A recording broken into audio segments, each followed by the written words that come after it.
বিসমিল্লাহির রহমানির রাহিম। টেক গাইডে আপনাকে স্বাগতম। আজকে যে বিষয়টি নিয়ে আলোচনা করব সেটি হচ্ছে ফিজিক্সের অর্ধ ও ক্ষয় ধ্রুবকের মধ্যে সম্পর্ক। এই অর্ধ ও ক্ষয় ধ্রুবকের মধ্যে সম্পর্কটা নির্ণয় করার ক্ষেত্রে অর্থাৎ বের করার ক্ষেত্রে সর্বপ্রথমে দুটো জিনিস জানতে হবে। সে বিষয়টি হচ্ছে অর্ধাও কী এবং তেজস্ক্রিয় ক্ষয় অথবা ক্ষয়টা কী। দেখো, অর্ধাও জিনিসটা কি, অর্ধাও বলতে কি বোঝানো হয়েছে তুমি আসলে আন্দাজ করতে পারতেছো যে অর্ধাও জিনিসটা কি এবং ক্ষয় জিনিসটা কি। কিন্তু ফিজিক্সের ভাষায় আমরা একটু অর্ধাও এবং ক্ষয় জিনিসটা একটু দেখে আসি। সেটা হচ্ছে যে সময় কোনো তেজস্ক্রিয় পদার্থের তেজস্ক্রিয় পরমাণু ভেঙে প্রাথমিক অবস্থার অর্ধেকে পরিণত হয় তাকে অর্ধাও বলে। একে সাধারণত টি অফ হাফ দ্বারা প্রকাশ করা হয়, ঠিক আছে। আর ক্ষয়ের জিনিসটা কি, কোনো মুহূর্তে তেজস্ক্রিয় পরমাণুর ভাঙনের হার ওই সময়ের অক্ষত পরমাণুর সমানুপাতিক। অক্ষত পরমাণুর সমানুপাতিক।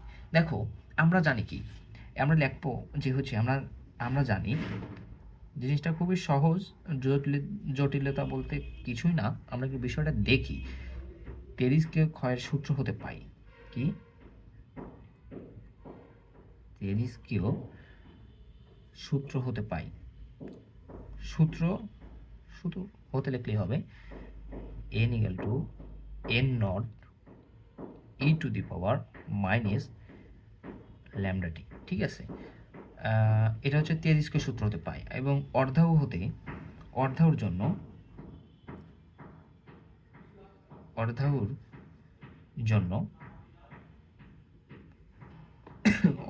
হচ্ছে T equal to T of half অথবা n = n0/2 এভাবে লিখতে পারো, ঠিক আছে। তো আমরা এখন তেজস্ক্রিয় সূত্র এবং অর্ধাওর সূত্র হতে পাই এটা লিখবো, তাই এটা বেস্ট সেম, সুতরাং এটা আমাদের দেওয়ার দরকার নাই। আমরা পরের ইকুয়াল টু পরে যেটা আছে সেটা লিখি, যেহেতু একই চিহ্ন আছে, একই সংখ্যা আছে, সেক্ষেত্রে আমরা এটা নিচ্ছি না। সেক্ষেত্রে আসতেছে হচ্ছে n02 =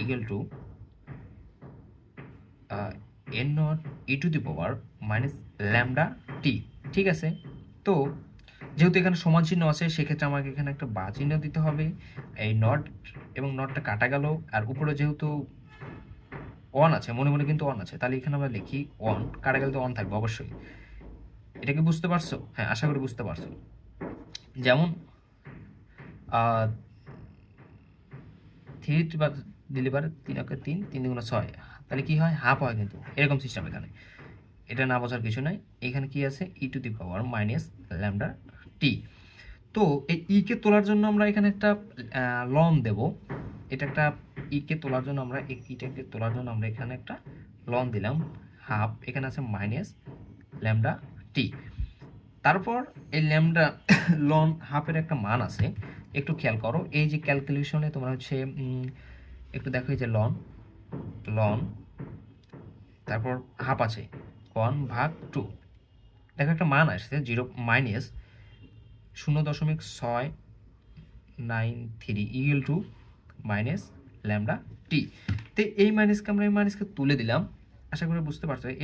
এই মাইনাসকে আর এই মাইনাসকে তুলে দিলাম, তাহলে আমরা যদি এটা কিন্তু হাফ, ঠিক আছে, এখানে কিন্তু হাফ আছে।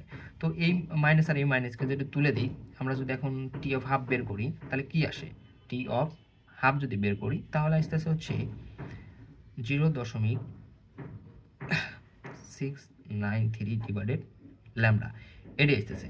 আবার যদি তোমাকে না বলে যে এটা না বের করে, তুমি যদি বলো যে তোমাকে এটা বের করো, ল্যামডা বের করো, তাহলে তোমার আবার কি আসবে, তোমার কিন্তু 0.693 টি অফ হাফ, যেটা চাবে সেটা দিয়ে দিবে। আশা করি এই বিষয়টা বুঝতে পারছো। আবার দেখা হবে নেক্সট ক্লাসে। এ পর্যন্ত সবাই ভালো থাকো, সুস্থ থাকো, আল্লাহ হাফেজ।